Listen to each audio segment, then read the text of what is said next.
Hello friends, welcome back to my channel. আশা করি তোমরা সবাই খুব ভালো আছো আর আমিও খুব ভালো আছি। তো চলো বেশি কথা না বলে আজকে দিনটা স্টার্ট করি। আর আজকে জামাই ষষ্ঠী, তোমাদেরকে আগের ব্লগেই বলেছিলাম জামাই ষষ্ঠীর ব্লগ নিয়ে আসবো।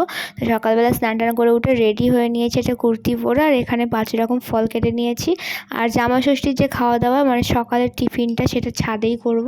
তো বাপিও চলে এসছে আর মা এখানে সব কিছু গুছিয়ে দিচ্ছে, সন্তুর খাবার টাবার মানে চিড়ে মুরগি, তারপর 5 রকম মিষ্টি, 5 রকম ফল, দই টই এসব গুছিয়ে দিচ্ছে। আর এই যে এখন আশীর্বাদ করতে বসে পড়েছে মা সন্তুকে। তো দেখো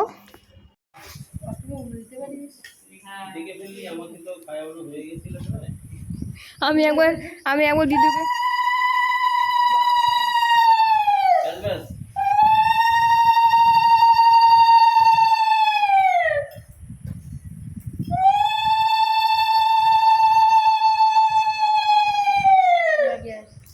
তো সকালে টিফিন করে এখন বেরিয়ে পড়লাম, যাচ্ছি। কালকে আমি ইউএসজি করাবো, এবার ভাবলাম বাতকুলা থেকেই করিয়ে নিই। তো সেখানেই নাম লেখাতে যাচ্ছে আর আমি একা, মানে ও একা যাচ্ছে, তো আমি বললাম আমাকেও নিয়ে চলো। আর এখন বিকাল হয়ে গেছে আর আমরা দুজন যাচ্ছি একটু মালাই চা খেতে। তো চলো ঘুরে আসি। আর এই যে মালাই চা খেতে এসছে, আর এখান থেকে খেয়ে বাড়ি গিয়ে দেখলাম বাড়ির সামনে দিয়ে কীর্তন যাচ্ছে, তো সেটাও তোমাদের সাথে শেয়ার করে নিলাম। দেখো বাচ্চাটাকে আমি জিভ ভেঙালো। হরে রাম হরে রাম রাম রাম হরে হরে হরে রাম হরে রাম। আর এদিকে আমার বান্ধবী শিপ্রা ও এসেছে, ওর বাপের বাড়িতে এসেছিলো জামাই ষষ্ঠীতে। আমার সাথে দেখা করতে এসেছিলো ও আর ওর বর। বেশ আড্ডা মারলাম সবাই মিলে। আর এটা পরের দিন সকালের ভিডিও। মা এখন ঘুম থেকে উঠে সকালে টিফিন করে রান্না বসিয়ে দিয়েছে। আর আমি ঘুম থেকে উঠে আসলাম, যেহেতু ইউএসজি করতে যাব। উঠে একটু হরলিক্স খেয়ে নিলাম। আর হরলিক্সটা খেয়ে নিয়ে বেরিয়ে যাব। আমাকে 7:30টার মধ্যে চলে যেতে বলেছে, অনেক সকালই বলেছে। আর এদিকে দেখো চলেও এসছি, আর অনেকটা বেলা হয়ে গেছে কিন্তু এখনও ইউএসজি করা চালু হয়নি। আর প্রচণ্ড খিদে পেয়ে গেছিলো আমার। আর এখন বাড়ি চলে এসেছি, মা বাপি কেউ বাড়িতে নেই। সন্তু এখন টুকটুক করে গাড়িটা বের করলো। ও মানে হালকা গাড়িটা চালাতে পারে, তো সেটাই চালাচ্ছিল। আর হচ্ছে প্রথমে উঠোনের মধ্যেই ও আস্তে আস্তে চালাচ্ছিল, তারপরে ও রাস্তায় গেছে গাড়ি নিয়ে চালাতে। আমার খুব ভালো লাগছিল। জামাই এখন কাজ পায়নি, শ্বশুরের গাড়ি পরিষ্কার করছে।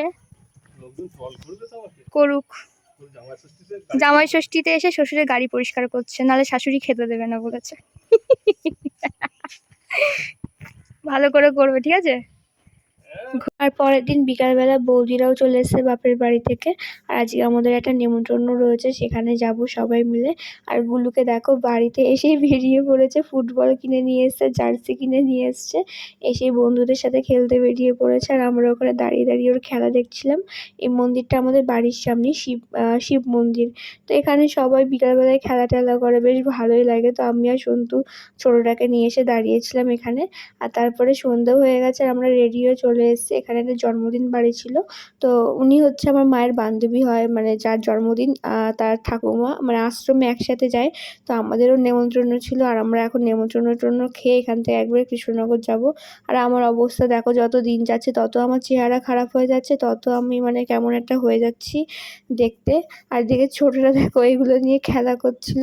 আর সবাই খাবে, মানে খাওয়ার সময় না মুখের দিকে তাকিয়েছিল, কি করবে বুঝতে পারছিল না। কারণ কদিন আগে এতটা শরীর খারাপ ছিল, ওই জন্য আমার ওকে আর কিছু দিইনি। তো যাই হোক, ও এখন এগুলো নিয়ে খেলা করছে, মানে সবে টেবিলটা পাতলো, এখনও মানে খেতে দেওয়া স্টার্ট হয়নি। আর এই যে গুলো এখানে মেনু কার্ড করছে, গান চলছে বলে আমি শোনাতে পারছি না ও মানে।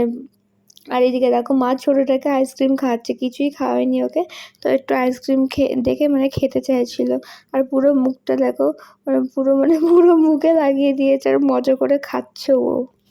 রাত্রি 10:30 নাগাদ এই বাড়িতে ঢুকেছি। আর ঢুকে মানে গরমে এত শরীর খারাপ লাগছিল, পেটের ভেতর পুরো জ্বলে যাচ্ছিল। আমি ভেবেছিলাম যে এই বাড়িতে এসে ভিডিওটা শেষ করব, সেটা পর্যন্ত করতে পারিনি।